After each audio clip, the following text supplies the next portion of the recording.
Blank check with Griffin and David. Blank check with Griffin and David. Don't know what to say or to expect. All you need to know is that the name of the show is Blank Check. Preston Waters, you know what you've got? Podcast. Podcast. Yeah, that's good. Thank you. Hello, everybody. My name is Griffin Newman. David Sims here. This is a podcast called Blank Check with Griffin and David. We are hashtag the two friends. Correct. Two friends. We host this podcast. Uh-huh. That's our competitive advantage. It's true. It's almost, we're kind of juiced, one might say. Yes. Not to foreshadow. Oh, a tip of the cap. We've been juicing. We've been juicing. With friendship. Yes. Branding is king in this day and age. True. And look, who are we? We're content makers, right? We're content makers. We're brand kings. Yes. We're juiced to the gills with friendship juice. Social influencers, definitely. We're influencers. We're thinkfluencers. Yes. And I don't know where I'm going with it. Brandfluencers. Brandfluencers. And we both have influenza. So this not impossible. Is a podcast about directors. Usually. Mm-hmm. Who experience massive success early on and are given a series of blank checks to make whatever they want. Sometimes those checks clear and sometimes those checks bounce, baby. Usually. But what if, for today, a special day, our 100th episode. Return of that sound effect. Remember when I used to do that a lot? Yeah, I didn't like it. You You never did that, and for good reason. It's new. We only do it on a hundo. Nope. For our 100th episode, we're going to do something very special. Mm. Because ever since we dubbed this podcast Blank Check, there's one question I've gotten a lot. I don't know if you get it as much. I get it. Go, what's your podcast? It's called Blank Check. It's about movies. Oh, is it about that movie Blank Check? No, it's not. Well, you got this from, like, Jessica Williams or whatever, right? I got this when I was on Two Dope Queens. Right, and it was like, oh, man, what a good platform. Right. I You get were to like, plug my I'm here to podcast. promote my podcast. Right. And I was like, I got a podcast about movies. It's called Blank Check. And they were like, oh, my God, is it about that movie Blank Check? And I was like, no. And they were like, oh. And in front of a live audience, I saw everyone's, like, shoulders slump. Jesus. Yeah. Well, that's why people tune in, to slump their shoulders. Yes. To our beautiful chats. Right. But so we said, let's get meta. Right. Hey, it's the 100th episode. What else are we going to do? Talk about our dicks? Come on. Yeah. Which was our second idea. It was. It was a close runner-up. It was. Yeah. We were going to talk about our dicks as if we got a blank check to make our dicks whatever we wanted them to be. Oh, interesting. Yeah. You could have any dick. Pasta Hut. Pasta Hut. Would have been real Pasta Hut of us. Would have been real Pasta Hut of us. Pasta the Hut. Yep. So we said, well, let's get meta. Let's make an episode about the movie that we share a name with that is about someone being given a blank check.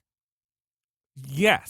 This is not a blank check movie. Let's make a movie in which someone gets an actual blank check. Right. Rather than a metaphorical blank check. This is not a movie about the filmmakers having a blank check. I just want to clarify something. As much as we say that, say, James Cameron got a blank check for Titanic. No, Yeah. he didn't.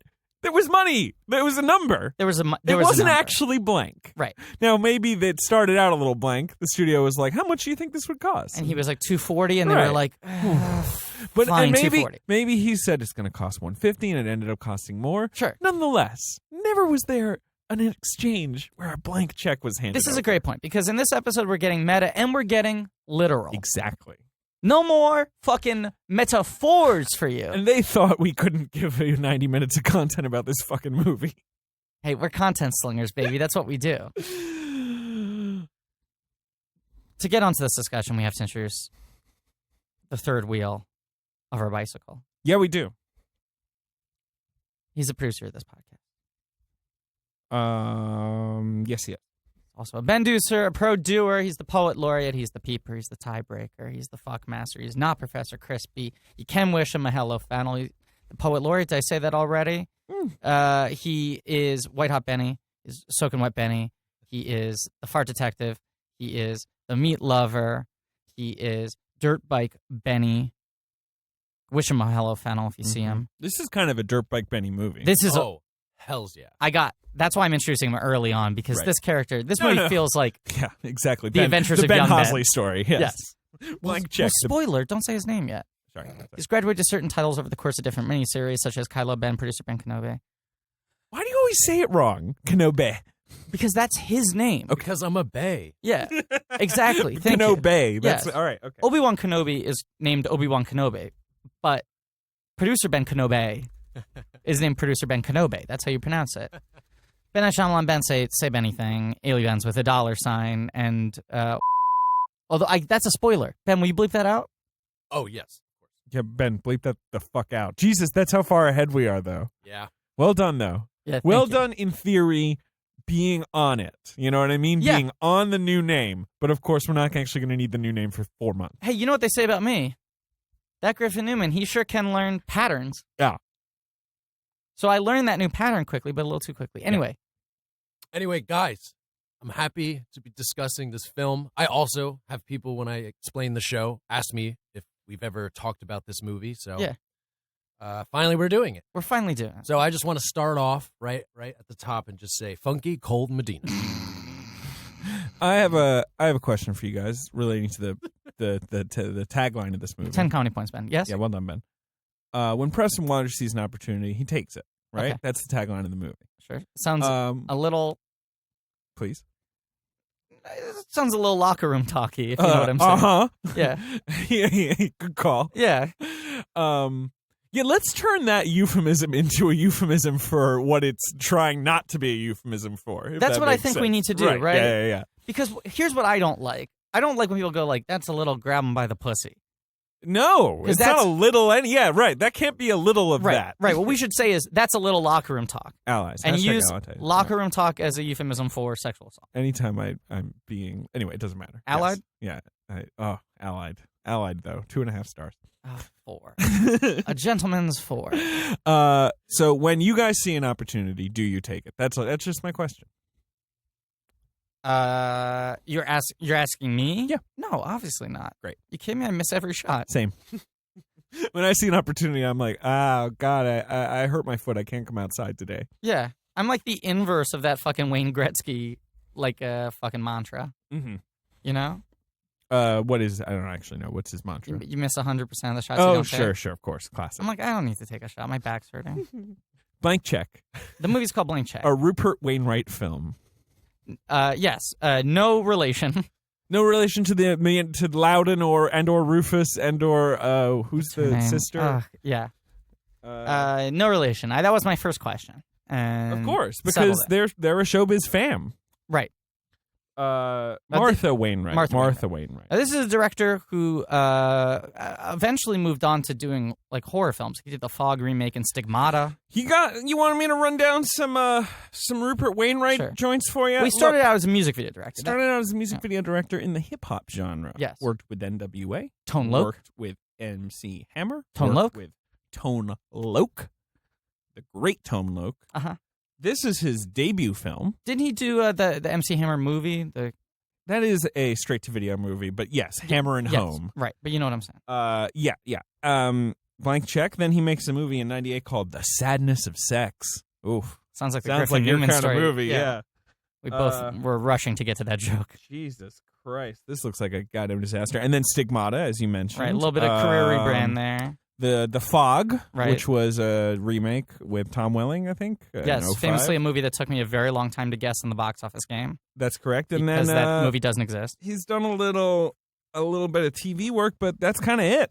Yeah, I went to his IMDb page. I looked at his English? biography. He's English, so you must be proud. I'm so proud. He made a Dillinger TV movie. He won a Grammy for the Please Hammer Don't Hurt Him the movie in 1991. That's what I was talking about. No, there's also Hammer and Home though. And he was nominated for a Grammy for that as well. Okay, well the one I was thinking of was Please Hammer Don't Hurt Him. But these are and you know he made You Can't Touch This video, which is a famous video. Yes. He did the Too Legit to Quit video. Lots of Straight Outta Compton video. A lot of classics of the early. A lot 90s. of classics. And this does have. This movie has a real early 90s MTV movie MTV video vibe. Now, I'm tired of this, like, 90s kid. You're a 90s kid if Oh, sure. 90s right. Yeah, the nostalgia. BuzzFeedification of the 90s. Right. But this is the fucking 90th movie No offense ever. to BuzzFeed. Yes. This movie's so fucking 90s. In every way, And- down to its fucked up morality. Right. Because I think a lot of people throw that like, oh my God, this is so 90s onto stuff. Like, dude, that's so 90s. It's just like, oh, because what, they're wearing a sideways hat? But this movie's No, like it is. top to bottom, aesthetically, morally, culturally, Right. a And 90s also Americana just movie. in its like conception. Just like the Yeah. idea of this movie. Everything about it. Well, it's also Where it's like they just stop bothering with anything but like, yeah, what do kids like? They like to have stuff. here's the other thing about this movie that's very 90s. This movie's written by a man named Blake Snyder. So Blake An Snyder American screenwriter. was known in Hollywood for a brief period of time as the king of the spec script. He wrote Stop or My Mom Will Shoot, which he sold for like $1 gazillion, right? He sold for like $2 million, and there was a bidding war. Like it was like everyone was like fighting. $500,000 actually. Okay, but everyone was like for then, lots. a lot. Everyone was like fighting for it aggressively, and the movie's a disaster. Not only is it a huge flop, but it's True. like a punchline for, especially for Stallone, who's had a lot of embarrassing films. That still ends up being true. It's one the of his one they of his use as shorthand. famed bad. And he sold Blank Check for $1 million, Okay, that's where I was. which is ironic sure, considering the sum right. at the heart of the movie Blank Check Right, is but $1 million. I think he sold 13 spec scripts, including one that he was setting up with Spielberg at Amblin. Spielberg was a good direct, but was going to be an Amblin movie. Nuclear Family. Yes. None of the other ones got produced. Yeah, no. But he sold a lot of scripts, which, hey, that's a lot of people make their living in Hollywood just writing scripts that never go anywhere. But that, to me, is very quintessentially 90s because there was that 80s sort of arms race thing where it was like your Shane Blacks and your Joe Esterhouses Yeah. who were like coming up with these crazy spec scripts, and it was like, who can sell more? And it became And suddenly, like, the elevator pitch becomes this, like, hallowed art. Right. Where it's like, if you can just get in the room for 5 minutes and be like, here's my idea. It's Die Hard, in a staircase, like, and it's Right. going to star, I'm thinking, fucking Sly Stallone, whatever, right? Like, Well, and I also think, like, you think that's about... what Stop or My Mom Will Shoot is, Yes, right? Like, it's like 100%. Golden Girls. You love it, right? Right. Estelle Getty, you think she's funny? Sly Stallone. Right. Let me, like, That's Here's yes. the catch. They're wet. here's Right. the catch, They're wet, wet. is exactly how Ben would do an elevator pitch. But I also think that's this transformation that really sort of like takes hold in the 90s. Like it starts in the 80s, and by the 90s, No, it by the becomes- 90s, the scriptwriter is suddenly someone who you're hearing about. It's like the ones you just mentioned, where it's like, ooh, they're making millions. Well, I also think like, if you look at movies or TV shows, I almost knocked over my mic. So excited about the point I'm going to make. Yes. If you look at movies or TV shows that depict like show business and have scenes where people are pitching stuff. Yeah. Like before the 80s, if there's a pitch scene, it's someone going like, there's a girl, and God, she wants to get out of this town. But Sure. there's a boy, and he keeps her there. Right. And they're like pitching the story from an emotional level. Right. And then by the time you get to the 90s, if they're parodies of show business, when there's a pitch, they're like, it's Die Hard, but in a submarine. Right. Like it suddenly becomes like the pitch isn't an emotional story. The pitch is what's the hook? What's the elevator pitch? What's your one sentence log line? Sure.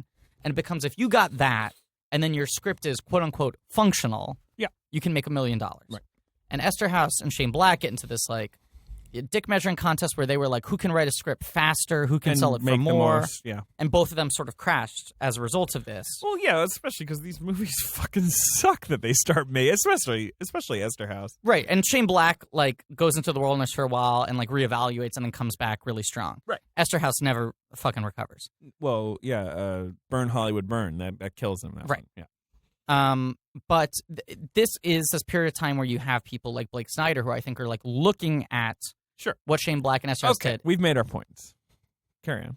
Sorry, I interrupted you. And so it's very nice to be like, you What? come up with a hot concept. Yeah, we get it. Can you make it work? Now, Blake Snyder, most famously, after That's this movie. what I'm trying to get you to. That's what I'm getting to. Okay. I was going there, baby. Mm-hmm. I was driving there. Yeah, but slowly. Make your point. Oh, now he's trolling me. Uh-huh. Let me just straighten my bow tie here. Okay. He wrote a book called Save the Cat, He did. which is one of the most famous. The last book on screenwriting you'll ever need. Right. Okay. So that's what it is, right? Still the #1 selling book among screenwriting manuals on Amazon. I was gonna say. So there's like Robert McKee's story A classic. and Save the Cat, Save the Clat. Save the Clap. Save the Clap is a book about STDs. Save the Cat is a book that Blake Snyder wrote that is sort of like the fucking accessible, like fucking, this is like the colloquial fucking screenwriting book. Robert McKee's all heady. This is just like, look, this is just how shit fucking works. Yeah, if the hero saves a cat, the audience likes them. It's basically like a bunch of hack bullshit. It's basically just like where he like watches movies and he's like, you know how in Alien Ripley saves the cat and that's why you like her? That's the key to screenwriting. It's like, what the fuck are you talking about? He found a lot. That's not why Alien is good. Yeah, it's good because that fucking alien. That's like a decent little detail in Alien. Right. Like, I mean, it also leads, I think, to anytime I've watched Alien with somebody who's never seen it, half the time I feel like when she goes for the cat, they're like, not the fucking cat. Yes. Who cares about the cat? I agree. Every time I've seen Alien in a theater, that's happened. Or they go like, are you fucking kidding me? Yeah, Leave but Jonesy of course, behind. Alien's stressful. At that point, you just want her to get away from the goddamn alien. Like, that's partly, it's not just that you don't care about the cat. Yeah, also her saving the cat happens so late in the movie that if he's like right at the end of the if movie. he's theorizing that that's what gets the audience on board with Ripley as a character. He's a goddamn idiot. Right. But he's also dead. Let's point that out. But Blake Snyder? yeah, he died in like He died. 2009. Yeah, but when He's he wrote super the book, fucking he dead. was alive. And he was an yes. idiot. Yes. And now he was an idiot. Right. So he looked at like all the most successful and beloved movies of all time and would like, oh, what are the common denominators here? Sure. And tried to reverse engineer a screenwriting book from that. There are things you could fucking ascertain from that book in the sense that a broken it's some clock is stupid wrong shit. twice a day. Wrong twice a day. Right, twice a day. Wrong the other. All the other times of right. the day. Yeah. I'm not going to do that math. No. So, yeah, that's sort of become his legacy. And that's like this weird asterisk to this movie is that, like Robert McKee, everyone goes like, well, Robert McKee. And they go like, yeah, but show me what fucking screenplays has he written? Right. Why is this guy the fucking authority on screenwriting when his last credit is story consultant on direct-to-video Barbie movie, which is Robert McKee's last credit.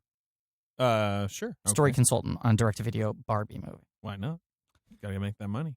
They go like, that book's, he's a blowhard. He's full of hot air. You should read a book by a guy who's actually sold, produced Who are these screenplays. straw men that you're talking about? Blake Snyder. You go, Sure. oh, what did he write? Blank Check. Blank Check and Stop My Mom Will Shoot, bro. But I feel like Blank Check is like its greatest lasting cultural legacy is that it's like written by the Save the Cat guy. Yeah, well, I don't think that's true, but I think that is one of its cultural legacies. I think its greatest cultural legacy is literally just that it became synonymous with the term blank check. Like, a term that before then was not synonymous with really, anything past like a sort of general phrase of like, oh, you name your price, right? Well, especially if you were a 90s kid. Only 90s kids will remember this. But it would be your introduction to the term, which also means it was your introduction to thinking about money in a different way. Right. Like something like Richie Rich was just abstract. It's like he just comes from money. He's really rich. But Blank Check is like, what if you got a lot of money? Now, I think in a previous podcast or in a future podcast, I referenced the fact that that he has McDonald's in his house. And that's in Richie Rich. I might have said that it was in Blank Check. I can't remember now. I think you confused it. I may have. But I remember, actually, I may have thought it was in both. But it is in Richie Rich. It's not in Blank Check. That's all. Can I pitch you on the accidental trilogy I just came up with? Okay. I said this to Ben. I think there are 3 movies that are of a piece that all come out within 3 years. Well, Richie Rich is the same year, 94. Right. This film. This is 94. And what's the other one? one? And First Kid. Which I've never seen. I want to look up the year. That's the movie President's with Son old Sinbad. And Sinbad. 96. Star of Shazam. Sure. It's the fake movie that we all imagine. No, but I remember it, David. Mm-hmm. Look, David, if I remember something from my childhood and now you're telling me it's different than what I remembered, that certainly can't be the faulty memory of a fucking 2-year-old. I don't fucking I don't want to get into that. We have to stay on target with Blank Check. Yeah, it's weird that no Mandela effects about things that happened 3 years ago. It's only stuff you wouldn't remember anymore because you were a fucking child and you didn't know how to read. Okay. All right. Go ahead. First Kid, Sinbad is the cool, that's like the relationship between the fucking chauffeur and Preston Waters and this stretch out to a whole movie. Sure. And it's not the money as much as the access stuff. It was like this trilogy of films about, like, what if you were a kid who had all the access in the world, but you also didn't have friends? Right. But Blank Check is fascinating to me because... the amount of people involved with this movie who are dead is alarming. Right? I was saying this to you last night. Because we were talking about it last night, then I didn't know Snyder was dead. He's dead too. The guy who played the limo driver is dead. Rick DeComan. They're all dying. Miguel Ferrer. Miguel Ferrer. Right. And fucking Michael Lerner. Michael Lerner's still alive. I got scared for a second. I thought he was dead. I did too. Is it Rebhorn's dead? And yes, Rebhorn's dead. John Polito recently died. John Polito's in this movie? No, but I'm saying you might have been confusing Michael Lerner and John Polito. Maybe that is what it is, because Right. I was thinking of just You lost like a Coen Brothers early stock Coen player. brother guys. Right. I was going to say... Because Lerner was actually in Hail Caesar and quite funny in a very brief role. Oh, right. I forgot he was in that. And then Tone Loc didn't die, but collapsed last year on stage or something. So, boy. like, just like everybody fucking watch their backs. And also Seabear and Jamal tragically canceled after only one season. Tone Loc's cartoon show where he played a streetwise teddy bear. I'm sure you all remember Seabear and Jamal. And Karen Duffy is paralyzed. Karen Duffy's paralyzed? I think she's okay now. She got neurosarcoidosis. Jesus Christ. Okay. It's just a little alarming, and if I was Brian Bonsall, I would just, like, watch my back. That's a curse. all. Have you looked at Brian Bonsall? Who plays Preston Waters? Yes, I have. Yes, I have. He's like a punk singer now. No, but also he got arrested for, like, domestic violence Yes, and he shit. did. He's like a bad person. He's a bad dude. So, like, everyone... How's Jane Atkinson? She was in 24. You know what? She's doing okay. She's doing okay. But She's married. This movie's kind of cursed a That's lot of good to people know. who worked on it.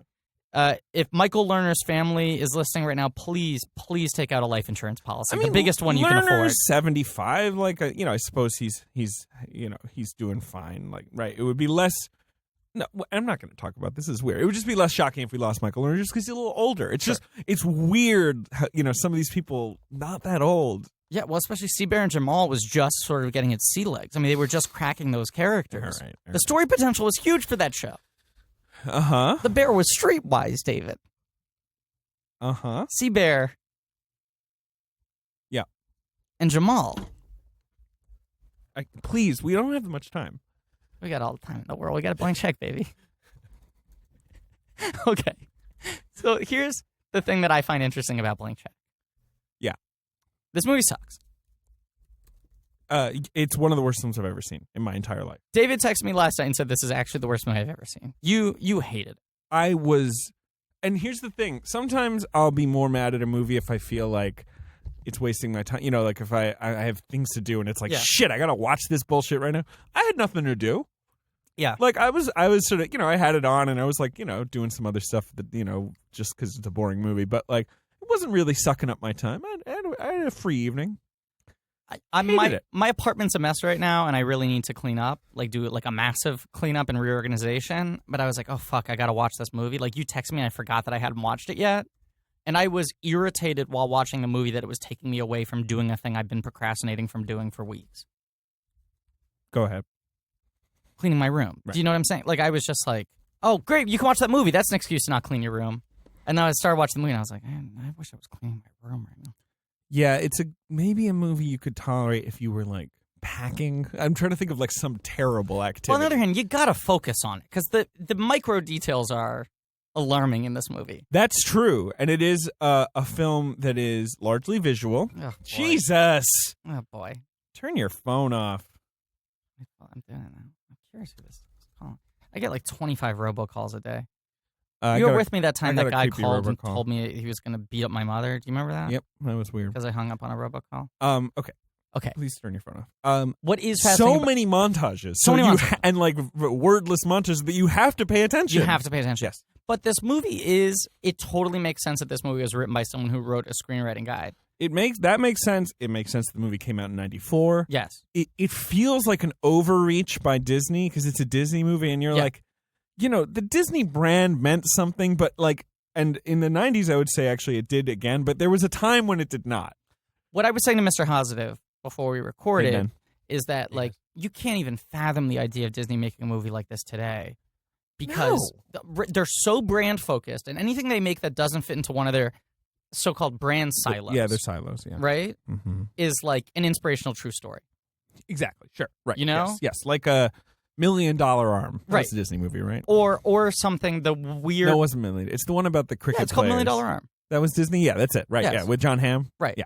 Queen of Cotway, Queen of Cotway, sure. Something where it's like, right, this is not exactly a Disney animation film or a Marvel movie or whatever, but like at least it's like a Disney. It's like it's something that would be on the cover of People magazine, like Finest Hours, which was which like, was based I on think true a mistake story. on their part. Although I like that movie, but yes, but inspirational true yes, story. definitely. I'd say the only other outliers are like if you have something like BFG or Into the Woods, which is like high-profile director adapts well-known source it's an material. Oscar movie, sure. You know, yeah. but something like this, like I mean, they don't even make these types of films as vehicles for their Disney Channel stars anymore, which they used to. You used to have your things like Prom or College Road Trip. You could maybe see this as a TV movie these days. Maybe. Maybe. A movie like this. Anyway, Maybe. You're right that it does seem weird that Disney made it. It was a time where Disney didn't mean much, especially on the live action end. They were Disney was spreading around its money a little more. It was the middle of the animation renaissance, but live action, they had no idea what the fuck they were doing. And also, Disney would never release a film that is this morally fucking... Okay, like, so this is why I hated the movie. Yeah. I mean, it's a sick movie. You texted that it represents everything that's wrong with America today. That's probably part of the reason I hated it right now. I think so. Because certainly we are living in bad times, and this is a movie that reinforces nothing good. Yeah. But let me give you a quick rundown of this movie, okay? Okay. The kid's 12 years old. Is he 12? He looks He's supposed so to be much 12. younger. He does look younger. He's a twerp. I was... let me look up really his... tight at the time. Yeah. He was born in 81, so he is older at the time. He's just like a weird little kid. Yeah. He's supposed to be 12. Okay. He lives with his family. Doesn't even like... I'm sorry, just not even on a visual level, doesn't the way the character is written read as like... He reads as like a 10? 9-year-old. Yeah. Yeah. Like who hasn't even sort of like started thinking about sex yet, but Yeah. he's 12. Okay. Um, He's got no friends. You pointed out he's a sociopath. This to me is the most disturbing part of the movie. Yes. He does not have any friends. But... There's one other kid his age in the movie who is presented only as like kind An of a antagonistic problem. figure, Yeah. right. He doesn't even have bullies though. He doesn't Yes. have anything. He doesn't interact with anyone his age. Just his brothers who are like dipshits. His brothers who are older entrepreneurs. I Right. didn't really figure out what the fuck the deal with his brothers. But this is a key point because like a differentiating factor between this... We should say Brian Bonsall, he was on Family Ties. He was like a vaguely well-known little actor Okay. at the time. You know, that's all. Emphasis on a little. He's real little in this movie. Yeah. They get some good comedy out of the suits fitting him poorly. They do, yes. And he was also on Star Trek. He was Alexander. He was Worf's son. But, you know, he's wearing like a Klingon forehead, so it's harder to tell. Humble brag. Sure. Okay. But Richie Rich is about a kid who doesn't have any friends. But True, that's but what that's- it's about. Well, he wants friends. Exactly. His only friend is a butler. Right. But also Richie Rich is based on like, it was an Archie cartoon, right? You know, like Richie Rich is a movie about how wealth isolates you from people. Exactly. Blank Check is sort of trying to be that movie right at the end. Like it's sort of like, well, and also the wealth isolated him from people. At no point during the movie does that seem true. Well, this is the point I'm trying to make, is that like the entire story of Richie Rich is wealth isolates him. It's about him right, trying to he's form born real rich. He relationships. has no friends. He wants friends. First kid is about the fact that this kid's isolated because he's in the White His House. dad's the president, so His best friend has to become a Secret Service agent. These are the meat of what the movie's about. This movie is about a kid who gets a blank check. Also, for some reason, he doesn't interact with any kids. Right. So Like, it's not let me about continue that. running down the story. He's a sociopath. You've got a kid. He's 12. He lives with his perfectly nice-seeming family in the suburbs somewhere. Where it's set in, it was filmed in Austin. Right. Will Goss told us. Yes. The great Will shout out Goss. Will Goss. Yes. And Austin, Texas. So his dad, James Rebhorn, is The some great- sort of love James the late, Rebhorn. great James Rebhorn. No beef with Rebhorn. This movie has such good character actors. Kind of an odd role for Rebhorn, though, because Rebhorn usually plays scary guys with veins throbbing in their foreheads, or like, you know, bureaucrats, or kind of like B-list villains, like, you know what I mean? Oh, see, I think this falls into the other Rebhorn silo, if Which you will. is? Which is a very composed, well-spoken, Sure, that's true. seemingly high-status doofus who doesn't know what's going on. Very true. I've seen him do that in comedies before, where it's like, I'm speaking very intelligently, but the joke is that he's oblivious. But I feel like this movie doesn't quite know what to do with his character. No, and he's too good for this movie. He is too good for He's it. playing this role. Anyone in this movie who is good is too good for this movie. He's playing this role. He's trying hard to make this role better than it is in the script. He's trying to plus the character on the page. Sure. And in the process makes the movie more confusing. Because imbuing the Yes. character with that much humanity makes the film track less. Okay, so wait. Right? No, you're right, but I just want to finish the plot here. He doesn't like his life because his dad, who's an entrepreneur, and his mother, who sits at the the kitchen table and does nothing in this movie ever. Well, she's a professional kitchen table sitter. And clearly does not fuck James Redhorn because James Redhorn is horny in this movie. Thirsty. He's real horny. Yeah, and every time he keeps talking about how horny he is. Every time he talks about how horny he is, she just gives him a look like... Yeah, she just rolls her eyes. Like, it's a living. It really is. It's the worst sitcom shit you've ever seen. But she's not even where like... it's just like, when you get married, you never fuck again. Dun, dun, dun. I just knocked and now my David's the one microphone. knocking the mic over. He did a full... David did like a little fist dance. But it's not like she's actively resenting him. Like, it's not like she's like, shut the fuck up like, with this sex It's just talk. like, too bad, gilded cage, motherfucker. Yeah. Jane Atkinson is the wife. I can't have sex because I'm too busy sitting at this table. I ain't moving from the table. Dun, dun. Anyway, so you got to fuck around this table if you want some. We should say the kid's name's Preston. Preston Waters. I was going to say Winters. When he sees an opportunity, he takes it. I know it's bad. So his brother, he can't get his own room because his brothers need a room for their office. Yeah, so I'd say that's primary conflict. It's of the movie. legit beef, I guess, but I mean, it's a weird one. But that's the plot motivator. It that is. He wants his own bedroom, and he keeps on going to them and being like, "I need my bedroom," and they're like, "You can't get." They're like, "Sorry, because your brothers who are teenagers have a business." And he's like, well, that seems like a bad reason, which is the one time I'm on board with him where I'm like, wait, yeah, if they have a business, can't they just get an office somewhere else? And Redhorn's reply is, one, my house, my rules, which is a good reply. Sure. And two, like, when I was your age, I had a business, which, like, okay, fucking let him have a room. He's 12. He's got to start jerking off. Right. It's a very capitalist movie. Yeah, Jesus. Well, yes. Yeah. But it's like you have no sway in this house because you aren't an entrepreneur. Yeah. Where's your earning power, buddy? Yeah. You get a room when you have a business. Yeah. So He's a 12-year-old played by a 13-year-old who looks like an 8-year-old. The only reason to have this subplot, I feel like, is so the kids get an advanced McIntosh computer, which can then be used Home Alone style for hijinks. Well, but see, Can we talk about the computer? We though? will when I'm done running down the plot. Go I ahead. have thoughts on it. I do think this is where you see the save the cat in this movie. Uh-huh. It's that, like... Well, you mean, like, because, of course, eventually, like, he needs to get his own room as the, like, emotional conclusion of the this story? This movie's pretty fucking airtight in terms of setup. Sure, yeah. Well...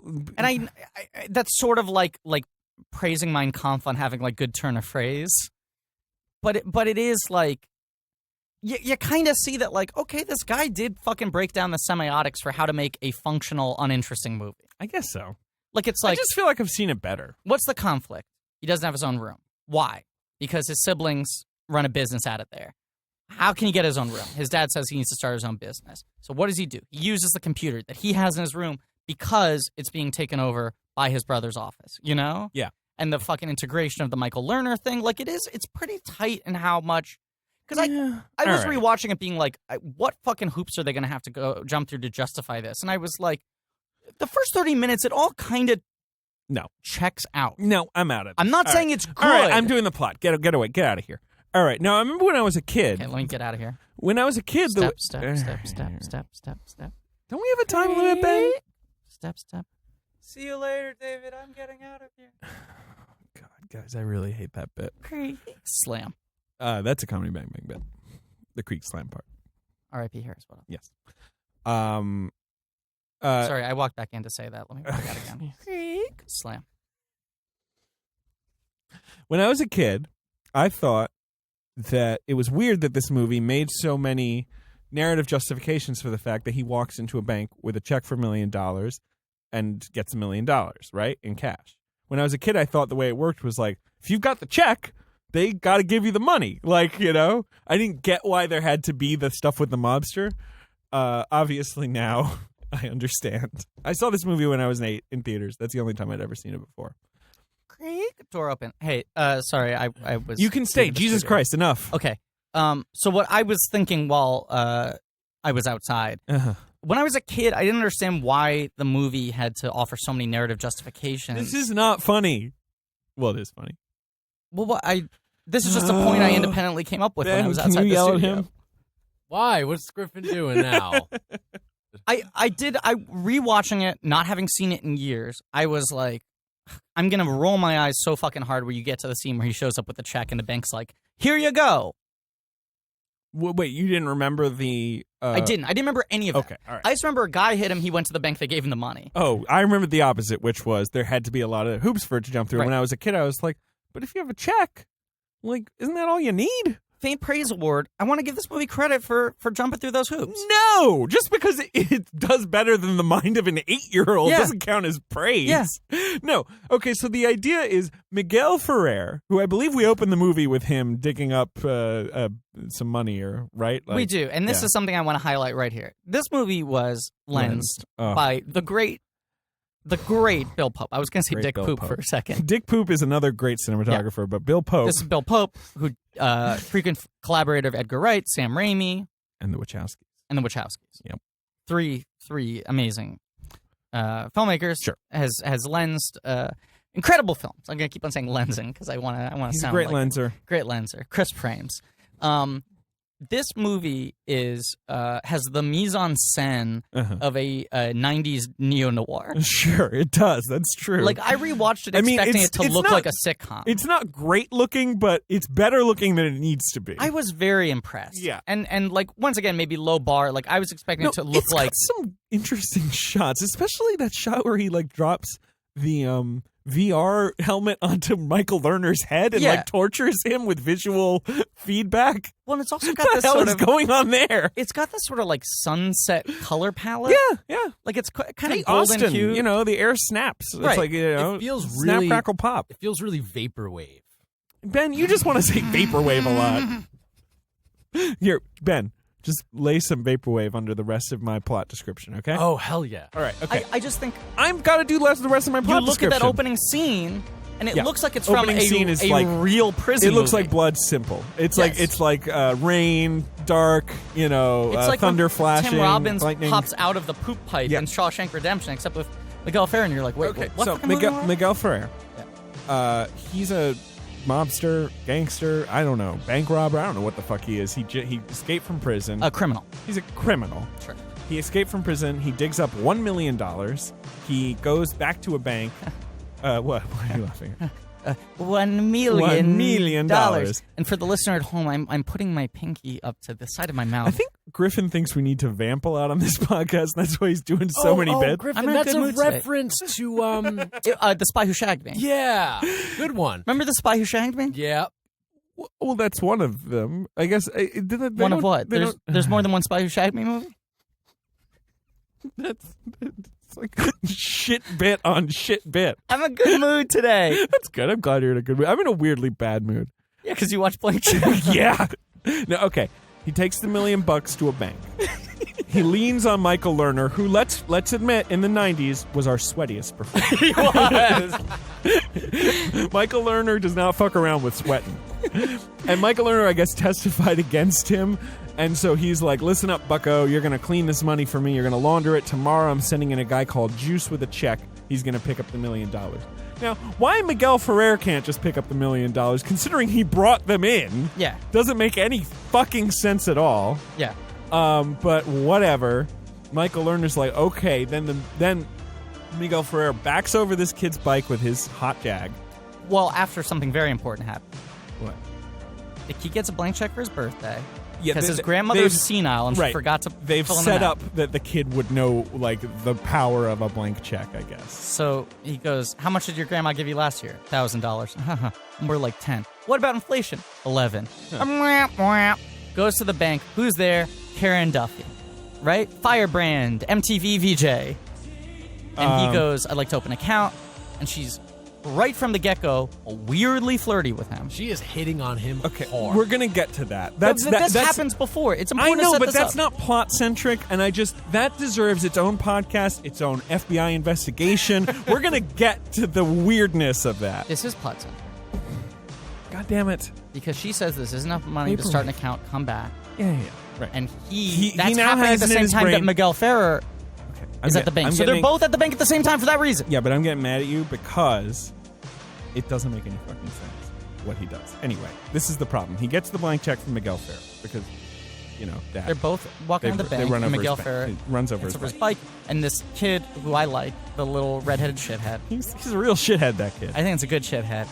he's negotiating, going like, I saw it, I'm a witness, you smell like vodka. And Miguel Ferrer's like, don't fuck with me, kid. Miguel Ferrer is going 100% in this movie. Like, he's not concerned with toning it down because he's in a children's film. He's giving, like, the exact same performance would give in a Paul Verhoeven movie. That is very true. Yes. And this movie looks like To Live and Die in L.A. Well, it does. And also, yeah, that's the thing. This is a movie with a lot of threat, but we'll get to that. Yeah. So now the cops are coming. The heat's on him. He doesn't get time to fill out the check. He just gives him the check. Yeah, we all get that there's a blank check, right? Then here's where the movie loses me. He's got this blank check. He's like, oh, blank check, right? Blank check. He knows enough to know how to forge a blank check on his computer. To know, which is really tough in terms of formatting. It doesn't even explain that because holy shit. But like that printer is used to having a full like fucking 8x11, right? I know. A4. Look, I'm with you. It'd be very hard to format. So only today I would struggle with this. Yes. He instead of putting $200, his first idea, which is how much he needs for the account, delete. Then he's like, why not $1,000? Because that's what the little smarmy kid is. Yes. Wait. Delete. Then he decides to put in $1 million. Yeah. Why would he do that? He's 12. He's not 4. He's not an idiot. Right. Like, he would be smart enough to, I think, know this guy probably doesn't have $1 million to give to me. Well, you've already answered your own question, which is he's an idiot. He is an idiot. So he goes to the bank, and hey, guess what? The guy does have $1 million to give to him. He goes in, he's led into the back office. Michael Lerner says, Because they think he's a fucking prankster. So the old lady's like, let me drag you by I know. here. I'm trying to get through this. Jesus, you're doing every beat. I want to stretch it out, this movie. Michael Devil's in the Lerner details, says baby. Juice, because that is supposedly the name of the guy picking up this money is Juice. And he says, No thanks, I'm not thirsty. funny. Michael Lerner laughs. 100 comedy points. Michael Lerner decides, I know what this is. This is just Miguel Ferrer being smart, sending in a kid. No one would ever suspect a kid. Brilliant. I wouldn't even think of this. No one would ever suspect a kid with a backpack full of 100 fucking million bills. What the hell? Of course they'd suspect the kid. I assume you want large bills? No, small Regular ones. size is Regular fine. size. Funny. And Michael Lerner's like, how many comedy points do you want? And he's like, I don't know. 1 million. So this kid, through a bizarre set of circumstances, gets $1 million in cash. In a backpack. In a backpack. A backpack overflowing with bills. Here's the rest of the movie. He spends money. He spends $1 million in 5 days. The end. Can I give this movie another Faint Praise Award? Okay. This isn't actually an award for the movie. But I, not having seen it since I was a child, like half remembered, was like, yeah, they give him $1 million, which is like not even enough to afford all the shit he does. Uh-huh. I had forgotten the movie only happens over the course of 5 days. Like, I remembered it being like, and then for 7 months, he spends $1 million. Like, this movie does actually acknowledge, like, that would run out pretty quickly. Well, that's one thing I hate about this movie. Because I think the main message of this movie is, $1 million can't get you anything these days. Okay. Thank you, Disney, for making a whole movie about how you could quickly spend $1 million because shit's more expensive. Like, they keep making jokes to Ferrer where it's like, Ferrer's like, how the fuck did you spend $1 million? And they're just like, you kidding me? Like, you can get nothing with $1 million. Yeah, these days. Look, you could spend $16 million in 4 months and only produce a movie called Blank Check. Is that how much it costs? I'm guessing, right? I was going to say 20, but I feel like I'm overshooting. You got no real names in this. Michael Lerner probably had the highest quote at the time. Possible he was an coming off Oscar the nominee. nomination, Well, right. a few years back, but yeah, Barton Fink's 91. Yeah. Love Barton Fink. I forgot. Tone Loc was pay or play in those days, so he probably. Tone Loc comes in. He's Juice. He's the real Juice. Yeah. Now, we're going to talk about him because Tone Loc's the one guy who I think is really on the level in this movie. He's great. Tone Loc is singing a sweet song. Handed a role that is maybe like 1 inch off of the absolute racism displayed in Disney's Song of the South. Agreed. Where they're like, yeah, sure, whatever. It's only been 50 years, but who should play like a shady gangster who threatens children with no humanizing elements?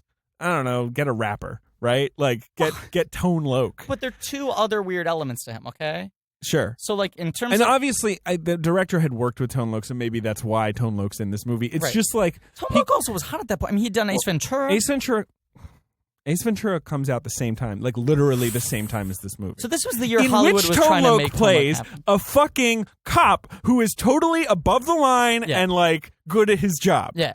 And is also very funny. Yeah. In this movie, Tone Loc is handed like the shadiest, shittiest character I've ever seen. He fucking spins it into gold. He's so funny in this movie. I don't know why he didn't have more of an acting career. Why didn't Because he? you look at those two films, you go like he played very different He's roles in got terms kind of status. of like a Benicio del Toro in like, you know, early in like the 90s vibe. Like weird, like mumbly. It feels like he's improvising a lot of lines. There's that scene where he's like, I had a dog once called Nat King Cole. Or is that what he called? Is that what the dog was called? I don't remember. Yeah. And he's like, oh, he was a great dog. And you're just like, what the fuck's that line doing in there? That's a weird line. Like it's in the middle of a chase scene. Yeah. And it's just like Tone Loc obviously just ad-libbing some great stuff.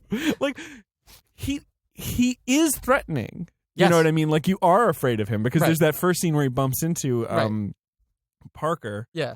Is that his name? Preston.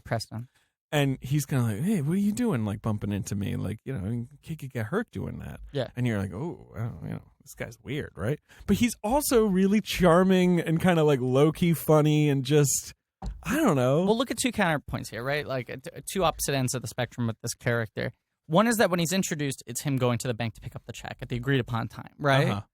Okay, screenwriting. Oh, save the cat. How does it function?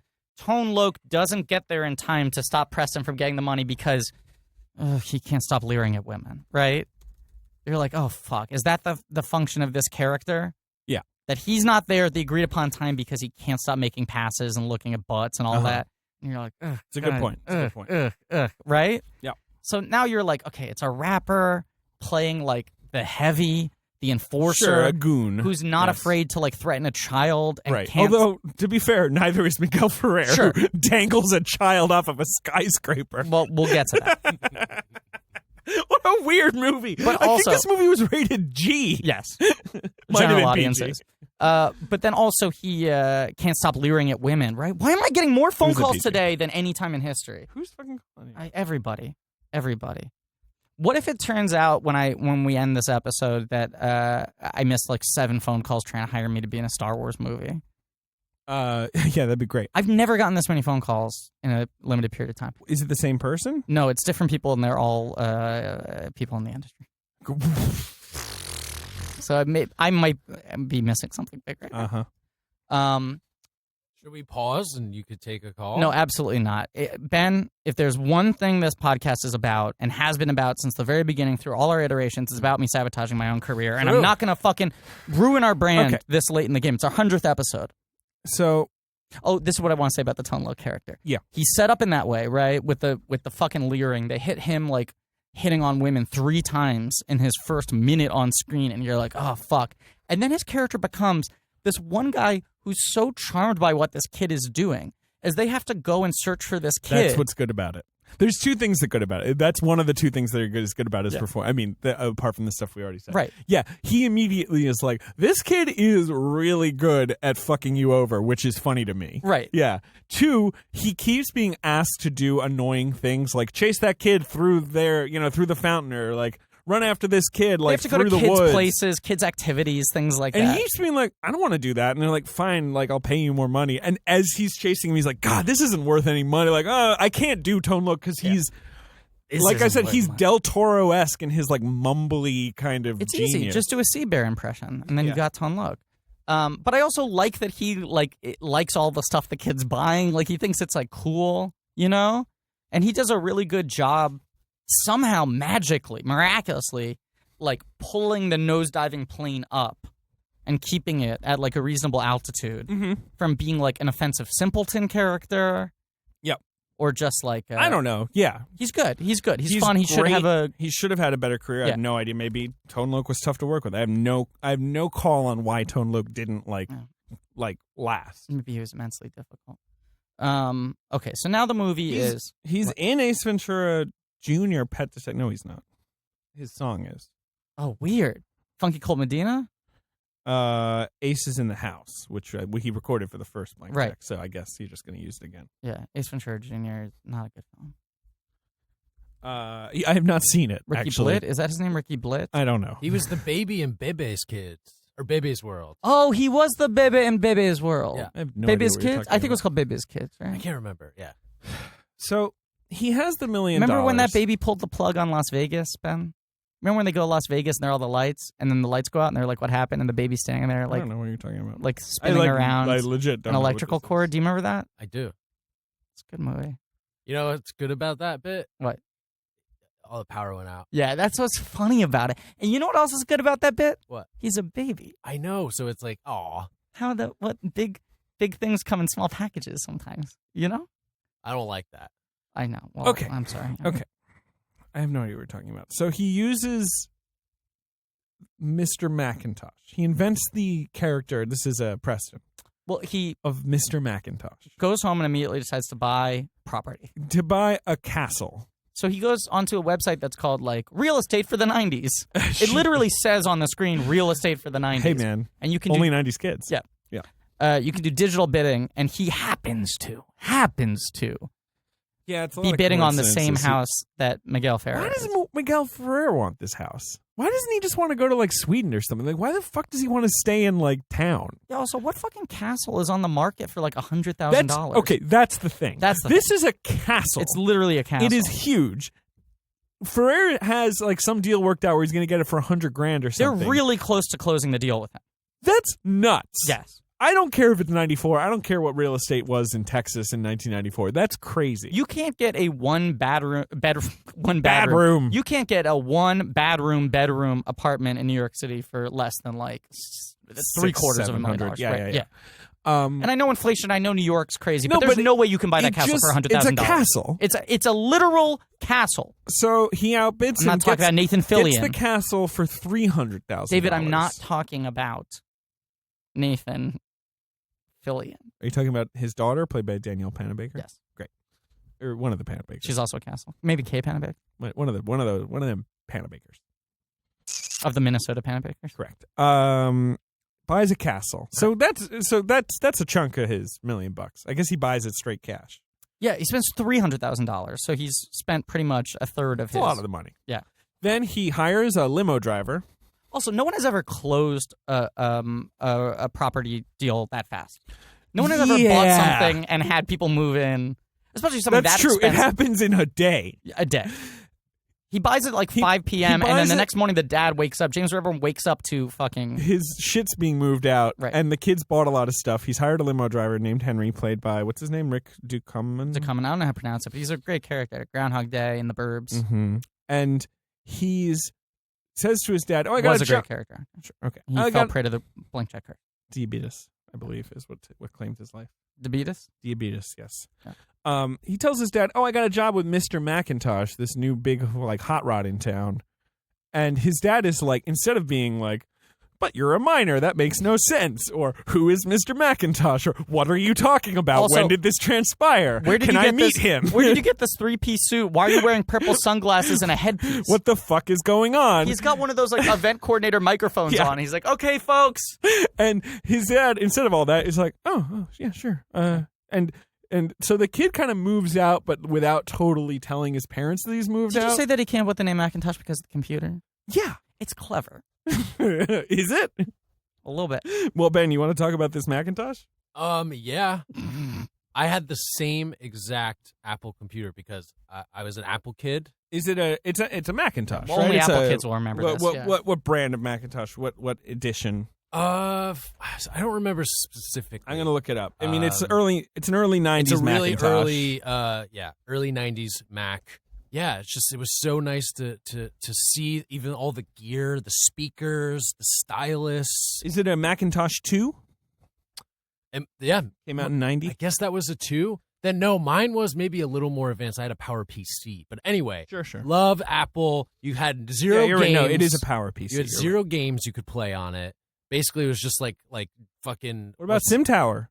I had Sim Tower Yeah. and I had Steven Spielberg's fucking director's chair. Exactly. That's it. Well, we've talked about Sim Tower. That was a have. great Mac game. Oh man, Sim Tower was one of the best. Here's what I would prefer. If this movie was just he gets a new Macintosh and he just plays Sim Tower for Hell 90 yeah. minutes. I mean, you're just watching over his shoulder. Yeah, that'd be great. I would love that movie. It You're would like, get build 4 a gym stars. there. No, and now there. And he just puts his money in the bank and earns interest. Yeah. Instead, he buys a friend who's Rick DeCommon, who's his limo driver. And even then, it initially not really his friend, but eventually he realizes he at least wants that guy around. I think he's also good in this movie.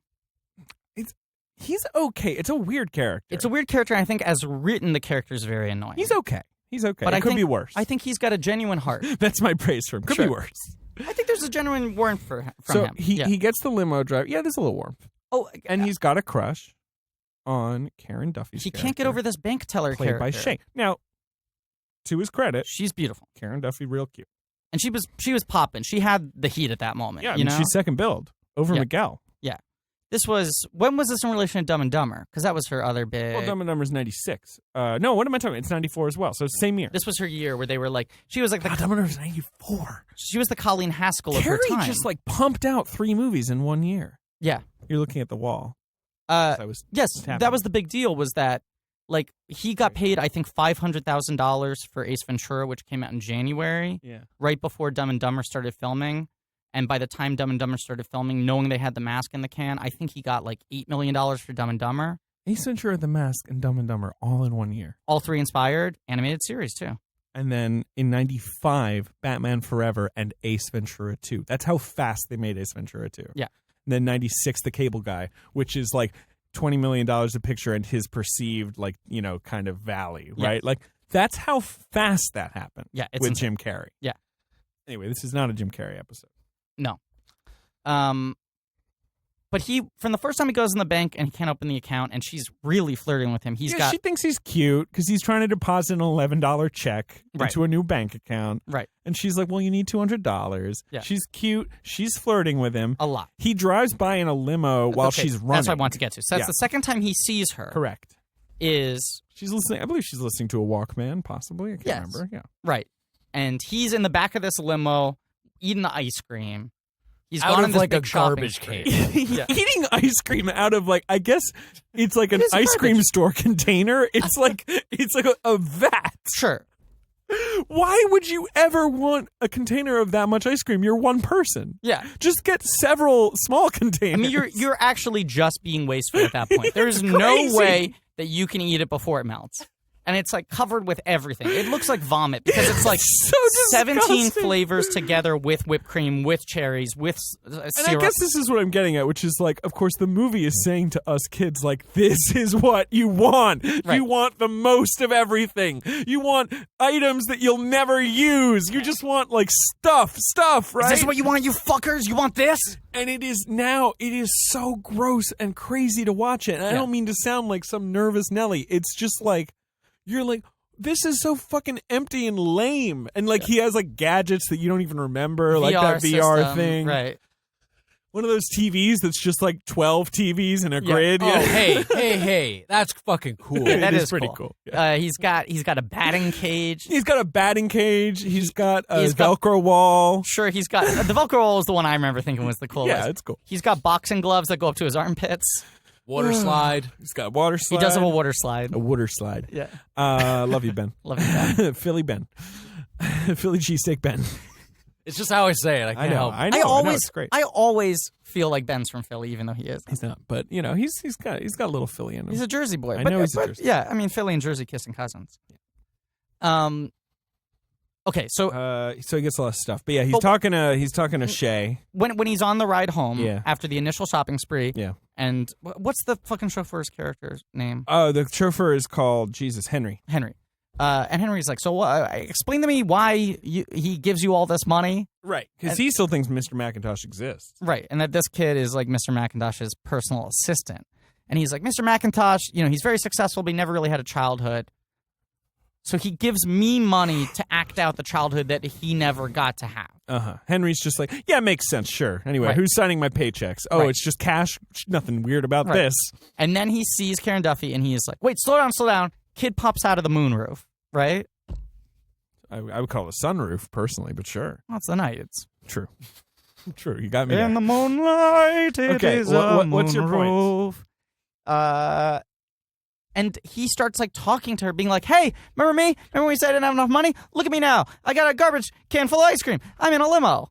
And Henry, rather than being like, wait, what the fuck is going on here, is like, Oh man, kid, she's a looker. Yeah, you want to fuck that lady? Like who's twice your age? He starts rooting him on. Not only that, then they like make a date. Yes. Which I guess is nominally supposed to be like discussing Mr. McIntosh's business interests. We forgot to mention that she is an undercover FBI well, agent. of course, then it's, we quickly realize she's an undercover FBI agent who is on Michael Lerner's case, waiting for Ferrer to show back up. Of course.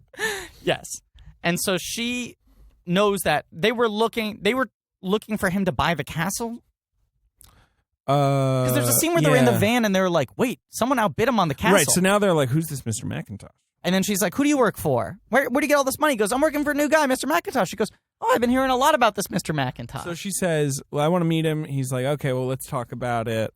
And she says, it's a date. And he's like, he sort of sits back down. Well, he's like, a date? I've never been on a date. Right. How do I go on a date, limo driver?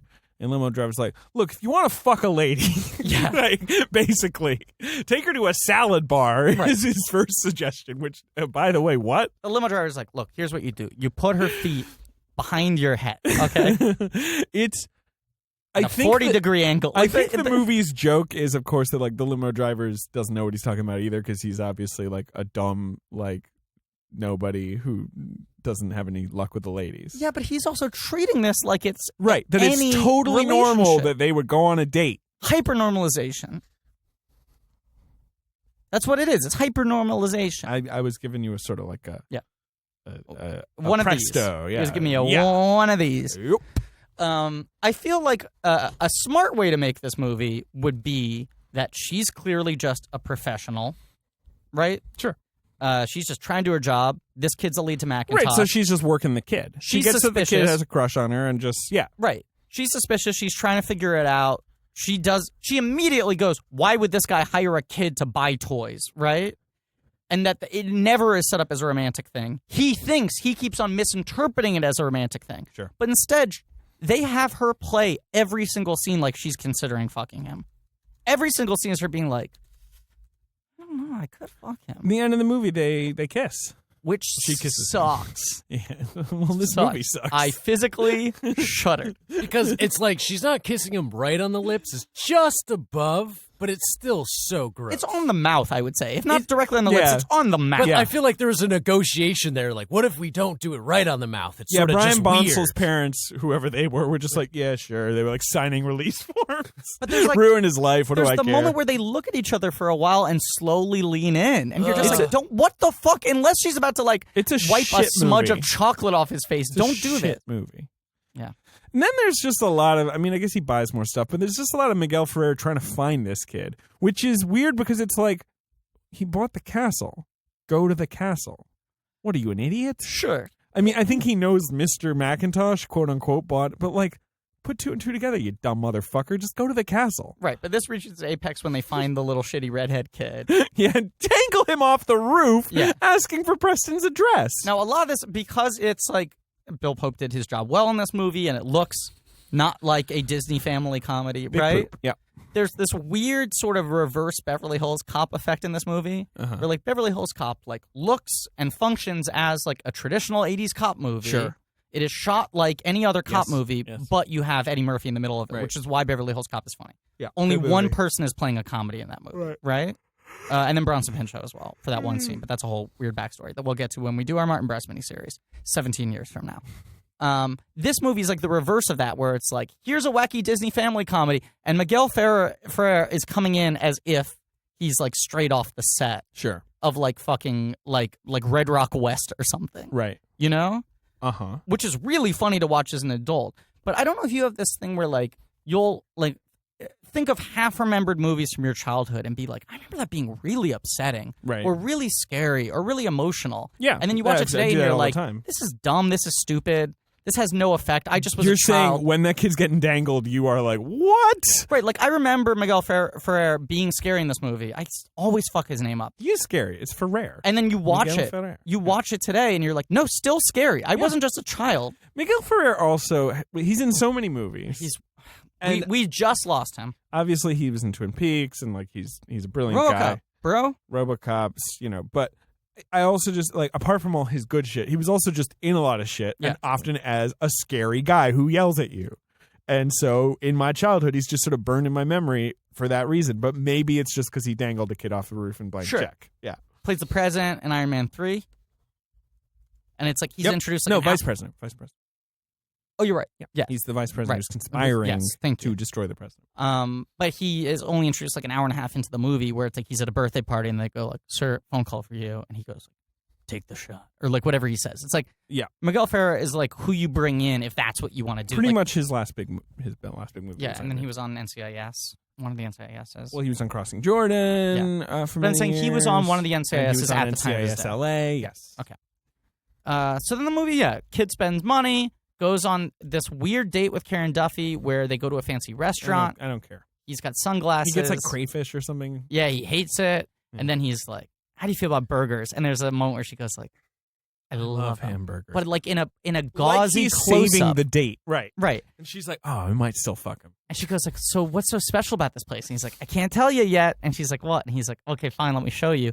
And then he places her in the middle of this thing, and he's like, 5, 4, 3, 2, 1, water fountains. And then it's like the slow motion montage of the two of them dancing in the water.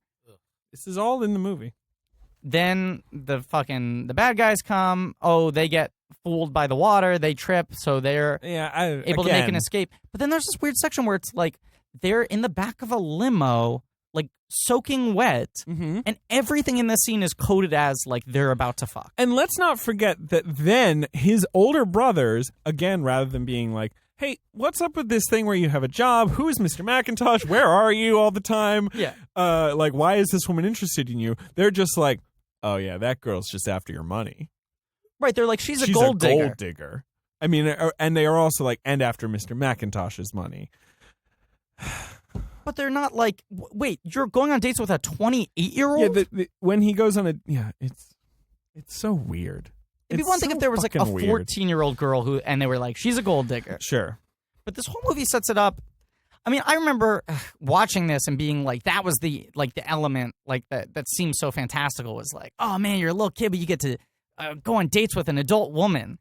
Like that seemed cool to me when I was like 7. Well, in like big, it's good. Yeah. But anyway, look, let's get to the final set piece in which Debbie Allen of Fame plays like a party planner. He has to throw a party. An obnoxious party planner. He has to throw a party because everyone's like, "What's up with Mr. McIntosh?" Now, here's what annoys me. I'm like, you got the money. Why don't you hire someone to play Mr. McIntosh? Yeah. Like, that sounds like a good third act thing that could get out of hand. Guess what? It also cost a lot less. Like, I know fucking like SAG-AFTRA minimum. What the hell? You pay some guy scale to go on the news and be like, "I'm Mr. McIntosh." Right. Instead, he spends $100,000 on a party that Mr. McIntosh isn't going to be at. He's not solving anything. Yeah, he doesn't. Well, he's an idiot. Yeah, he's dumb. And then in this party, we are given an quote-unquote emotional payoff scene. Like, that is obviously, like you say, like some Save the Cat bullshit. With the dad? Where he's sitting, like, with his chair, like, to the back of his father. It's a big chair so you can't see him.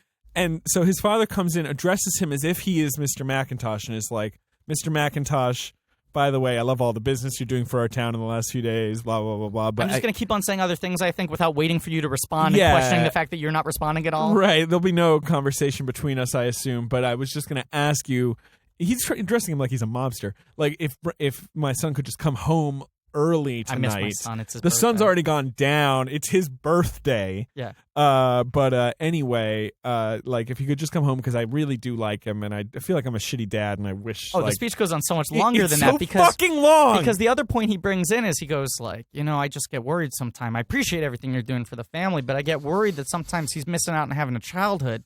And I'm hard on Preston because I see myself in him, but it's because I was the same way. I guess I missed my childhood, too. I was so busy work. That's my fault. Oh, okay, on. Well, good talk. Nice speaking to you. Great meeting you. Not going to ask to see your face. Not even going to wait to hear. And then he leaves, and the kid's like, "Dad, I miss you, too," or whatever. But he's already gone because this movie is not interested in having this kid face any consequences. Nope. Which is the most egregious thing about it after all the egregiousness. Yeah. At the end of the movie, the FBI bursts in. They're like, "Who's Mr. McIntosh?" And Miguel Ferrer is like, "Well, I am." Because he thinks, well, then I'll get the house at least. Michael Lerner's thing, once the money it's clear, it's like, fuck, the kid's been spending it. He's like, he's created a great alias for you, Mr. McIntosh. Sure, right. Now you have a new identity. Step into Mr. You can McIntosh. adopt this. This guy could run for mayor. They love him in this town. Right. So now when the FBI when the FBI comes, he's like, well, I'm Mr. McIntosh. And I'm like, great, you're under arrest for massive fraud. Right. Like, you weirdo. Because there's even a point in the movie where it's like Debbie Allen's threatening to sue because he can't pay the bill. He can't pay the bills because he's spent grossly. $33 left in his bank account. Yes. And so everything just gets solved. It's like, well, Miguel Ferrer is going to get stuck with the Right. bill. He gets stuck with the bill, so I guess he's sort of like, and it was his money, so I guess the movie's just kind of like, well, you know, he didn't deserve it anyway, so who cares that it all got spent on nothing? Yeah. And then he'll just go to jail, which is where he belongs. Right. No one's ever going to ask this kid anything about this weird week. Karen Duffy kisses him. Yes, as we mentioned. So he gets one of two things he wanted most and then of all. and then he gets his room. And then he gets the second one. Yeah, he goes back home, and they're like, we love you, really. And he's like, I love you guys, too. And you're just like, me now, I'm like, he does? Like, what? Yeah. Well, there's the payoff is like the most unearned thing in the world. I want candy. There's a song at the end, though. I couldn't place it. Yeah, I can't remember that either. What do you think of the song? Great. There is that weird thing where, like, there's a montage of him buying shit and doing shit set to I Want Candy. There's 14 montages, but this is by the specific moment I want to talk about. There's a montage of him buying shit, doing shit to I Want Candy, right? And it just, like, cuts out at a certain point and then goes to a scene with, like, Lerner and Loke and Miguel, right? Talking. And then when it cuts back to him, they just, like, cut back in media res to the last montage, picking up I Want Candy again. I want candy. Deleting my emails. So the movie's called Blank Check. It's creepy. We named our podcast after it. Yep, definitely. If people ask us in the future, oh, is your podcast about Blank Check? We can now say it was for one episode. Yep. We did cover Blank Check. We did that. We got to play the box office game. Happy hundo, everybody. Let's play a box office game. It's our 100th episode. I know. Crazy. Oh, can I do a merchandise spotlight? Okay. If you go to any bank, you can open up a checking account. Often you need a minimum amount of money. Right. But yes. Yes. And sometimes you're going to need proof of identification. Right. You're going to have to pass the Karen Duffy test. But once you do that, you get, I swear to God, I've done this. David, I think you've done this. I have. I don't want to speak for you. You get a checkbook full of blank checks. Correct. This is the most widely available merchandise we've ever covered from a movie. Yeah, so you can get a check. Blank Check, a book of blank checks. Number one at the box office Was Blank Check. February 11th, 1994. Ooh, right before my birthday. Was not Blank Check. Okay. Blank Check opens number 3 with $5.4 million. It eventually grosses $30 million. This is another type of movie they don't make that much anymore, which is a movie that is just for kids. Yes. No 4-quadrant appeal. It is. But I should say, I remember when I was I was a little kid myself. Yeah. I was 8 years old, or I was 7 actually. Yeah. I saw a trailer for Blank Check in front of some other movie, I'm sure. Yeah. And obviously they would show trailers for kids' movies in front of kids' movies. Yeah. And I was just like, my reaction was that of a lot of kids of the year, which is like, I am seeing that. Yeah. That is the movie for me. Yeah. I've always wanted a Blank Check for $1 million. Yeah. Pretty much. Yeah. Went to go see it. Sold out at the 84th Street Lowe's. Okay. It was sold out opening weekend. Wow. So instead... So my dad, it was like me, my dad, and like, Joey? My elementary. No, Joey's too little. Okay. He was born, but he was small. He was 5, which is how old you were. You and Joey are about the same age. My dad was like, well, why don't we see, quote, the movie that was number 1 at the box office that weekend, which was in its second week of release. Interesting. So it was also a family film? No. It's a comedy. We've discussed it on this very episode. We discussed it on this very episode. Yes. Richie Rich? Nope. Does it feature one of the actors from Blank Check? Yes. It does.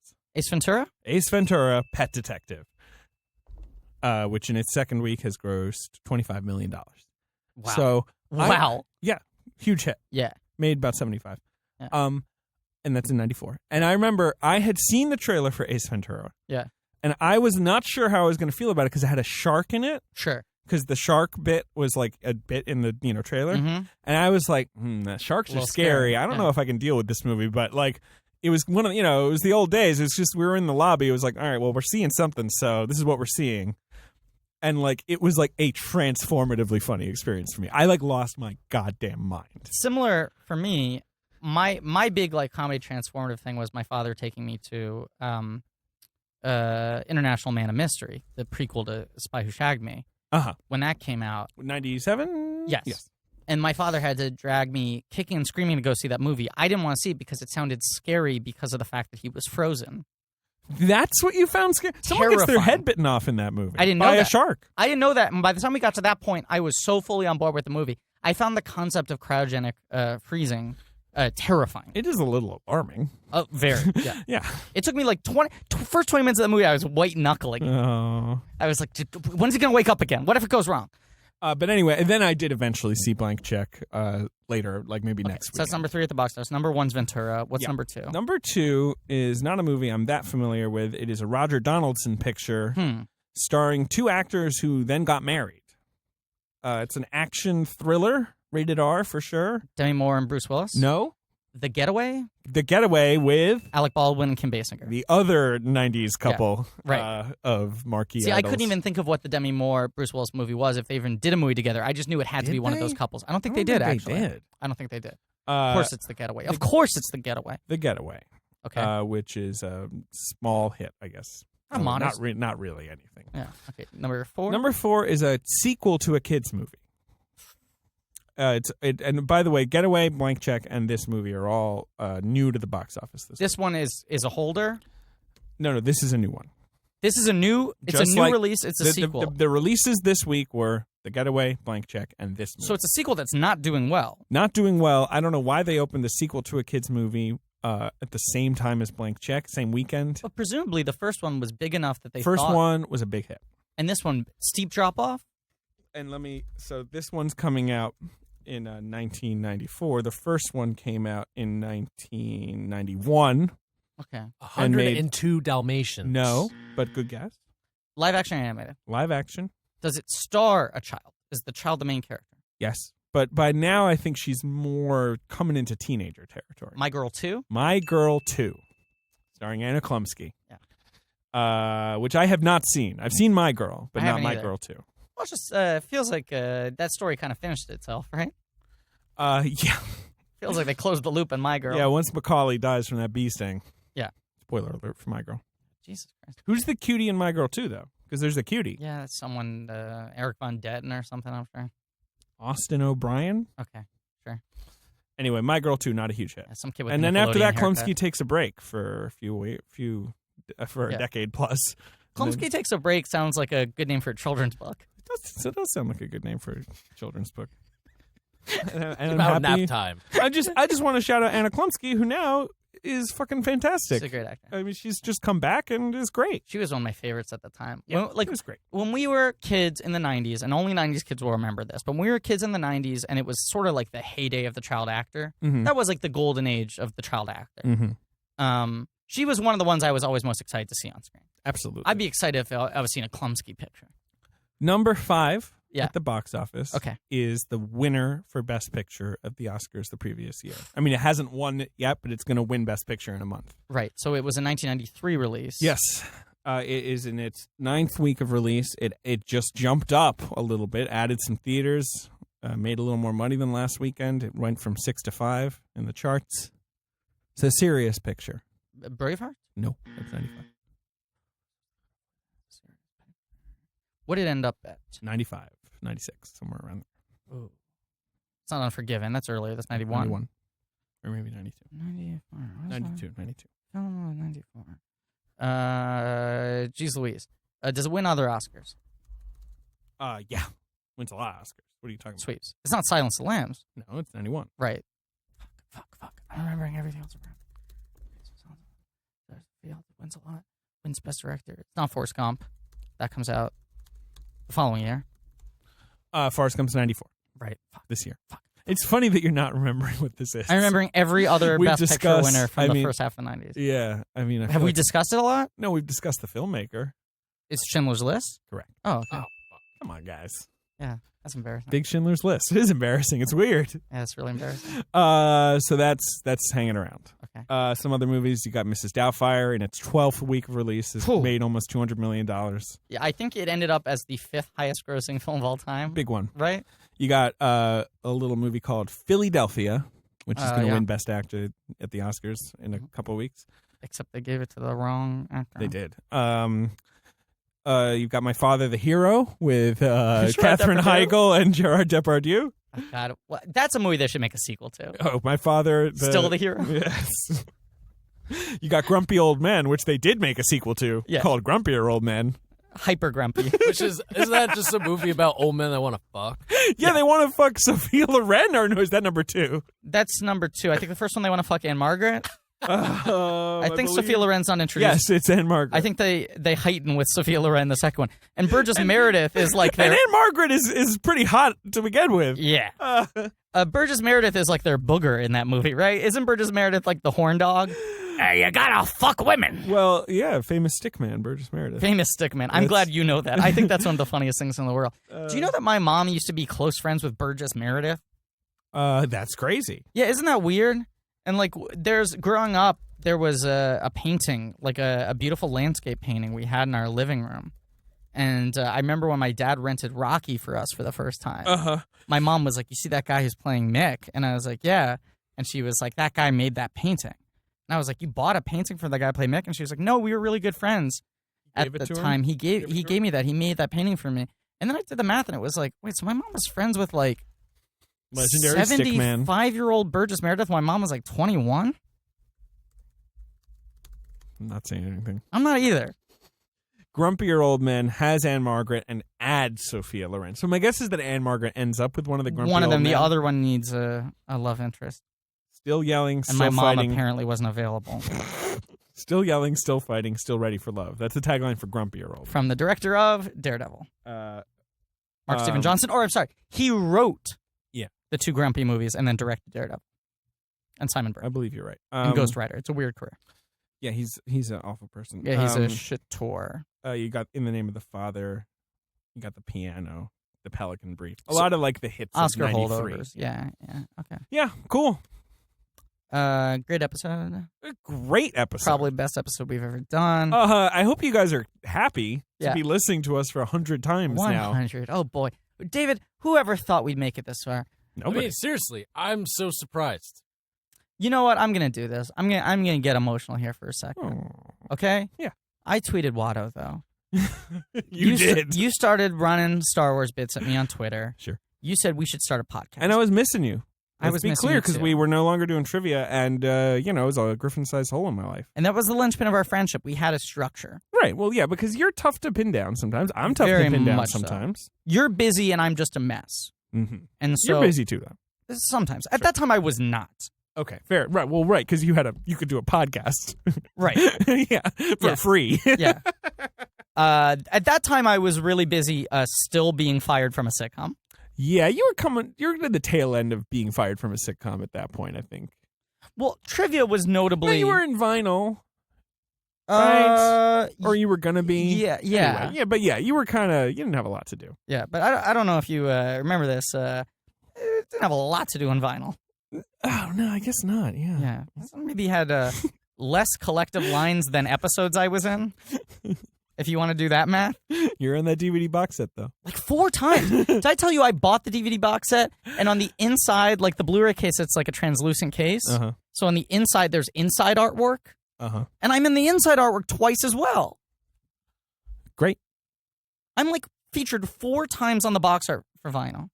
Yep. Hello. You were getting soft. But I never made a Lloyd team.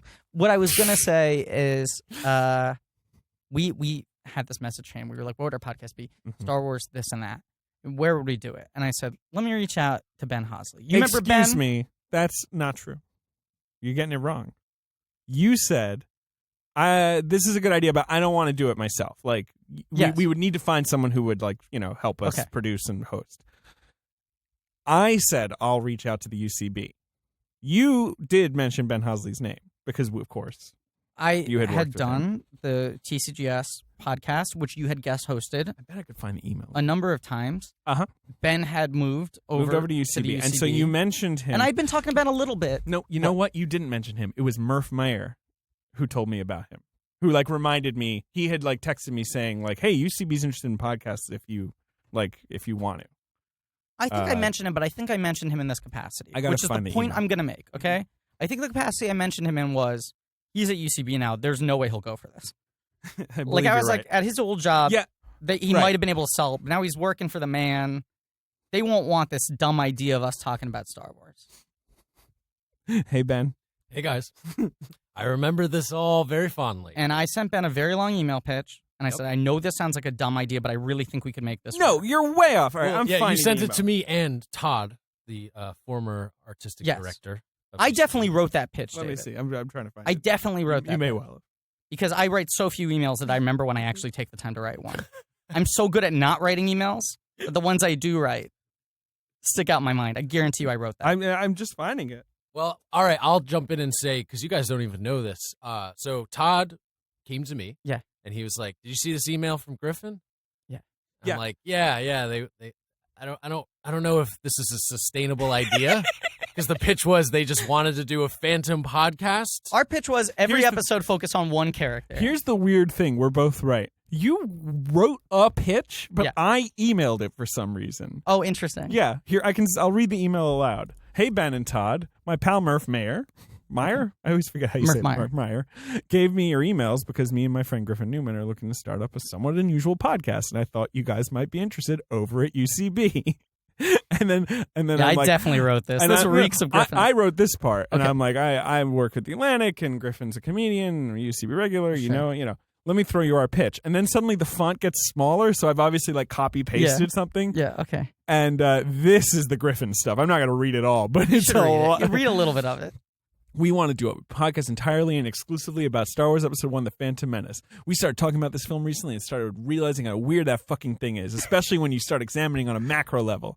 Yak, a lot about, the pitch that everybody knows. I'm Right. trying to we're not going to do bullshit like an R2-D2 episode. We want to hang our hats on having an episode focus on a specific character as a starting point. Because that was our old idea, was every episode would be about one character. Episode 7, Gra. We'll only talk about Gra for an entire episode. Our ideal first episode subject is capital letters. Watto, the anti-Semitic slave owner alien. A cursory glance at his Wikipedia entry shows that there's more than enough to dig into there. Ben, how did you say yes to this pitch? This is the dumbest shit I've ever read. So It's really dumb. We go and meet up with Ben at a bar, and the Ben's like, Scratcher. look, I don't know if this is sustainable, but I'm going to take a flyer on you guys. Yep. I'm going to trust, knowing the two of you, that you can make something out of this. But you came at us with a lot of really fucking smart ideas from the beginning. You said, make it a mystery. Don't do it the episode focus thing. Yeah, you You're trying to solve very something. wisely quashed the one episode per character thing. Yeah. And you also wisely were like, this should be, 10 episodes. And a miniseries. Like, rather than just you forever trying to scrape more out of Phantom Menace. And then you were like, you should come up with a name that isn't specific to Star Wars, because if this goes well, you should be able to do more podcasts about other stuff. And we were like, no, don't worry. We're going to do Phantom Menace forever. So Yeah. No, I remember all this. Yeah, Sure. right. We were just like, no. Phantom Menace. Ben, you don't understand, though. And I'm like, I do, guys. this well's never going dry, Benny. Oh, my God. Well, thankfully you listened to me. Everything that worked well in the beginning was thanks to Ben. Everything that didn't work was because we didn't listen to Ben. I remember we recorded the first episode, Yeah. and it went okay. It's the Yeah. one where we just talk about the beginning of Phantom It was Menace. all right. I think there's one good joke in the last 10 minutes. Right, and we kind of walked out of there being like, all right, but we certainly were not discouraged. Yeah. We were like, okay, and then the second episode about the royalty in Naboo, Right. I remember Ben being like, that was good, guys. But that. surprised. He was like, that was good. Yeah, guys. that was when he was like, you guys have it here. Like, you have whatever you got comic something. rhythm you need or whatever. You Yeah. got something. We were the opposite of Apple II, famous sophomore slump. No, Apple II was not a sophomore slump. That was a huge hit. Whatever their second product was a slump. Okay. The Macintosh was actually kind of a bomb when it first came Well, out. whatever. The fucking stylus writer thing. yes, the Newton. I don't know, something fucking. sure. We started cruising, and a lot of thanks to Ben. Ben's the best. I mean, Who's- without Ben just thinking, good idea or whatever. Yeah. Whatever. What did you think, Ben? You were finishing your story. Yeah, well, I mean, the conversation I had with Todd is I said, I've worked with Griffin before. I know David as well. Sure, because I've been on the pod a few know his times. reputation. He's on the podcast. Great reputation. And I'm like, this is a weird idea, but I think on a macro level, these guys just want to do a movie podcast. Yeah. And I think that they would be the kind of people that would actually make the commitment to come in and do the records and give a shit. So I just really sold it on your reputations. And he was like, yeah, fuck it. Let's do it. See, and Ben, this is why you're smart, because on a macro level, we did not want to just do a movie podcast. No. We were very adamant about only wanting to talk about the Phantom Menace. Phantom Menace. We were stubbornly committed to But only then, talking I about think quickly that we movie. were like, oh, wouldn't it be good if we did Attack of the Clones? That Yeah. movie's weird too. Like, we did figure out eventually. We figured it out, and then the podcast morphed into what it is today. And that's the other persons that we need to thank are our blankies. Those blankies. Yeah, I mean, you folks have stuck with us. Whether you're joining in now, whether you're there from the beginning of Blank Check, or the rebranding or whatever it is, it means a lot that you folks listen and you care. And I feel like both of us are bad at responding to stuff, but we read everything that people Yes, we do. write to us, and it means a lot. We have moments where we're just like, people really like It is crazy sometimes. track these bits, especially when we're recording these so far in advance. Right. When like 2 months later, we'll get 1,000 tweets about some joke we don't even remember making. I love it when that happens. It's great. So thank you to the entire community for sticking with us for 100 episodes and 100 more to come. 500 more. 500 at least. Yeah. I'm looking at our Reddit right now. Anything good? Lots of good. Okay, so I think this is the end of the episode, right? Yeah. Cool. Thank you all for listening. Please remember to rate. What's next week, Ben? Oh, shit. Yeah, because this is coming midstream in Spielberg, right? Hold on, here. I got it. Last week was Catch Me If You Can. Okay. And then next week is The Terminal. Oh, another great episode. Good app. Bad movie, good app. Okay, so now we can promise this. We can. After previously promising he'd be on the show, not again. Yep. Next week, The Terminal with Jerome Milligan. Great. And he was a great guest. It was a great guest. It was a great episode. Good It was worth the wait. Good guest, bad term, mid-null. Sure. Stay away from me, I'm sick. Krakozhia. All right. Thank you all for listening. Please remember Thank you all to for listening subscribe, go to the 100 Reddit. times. 100 times. 100 times over.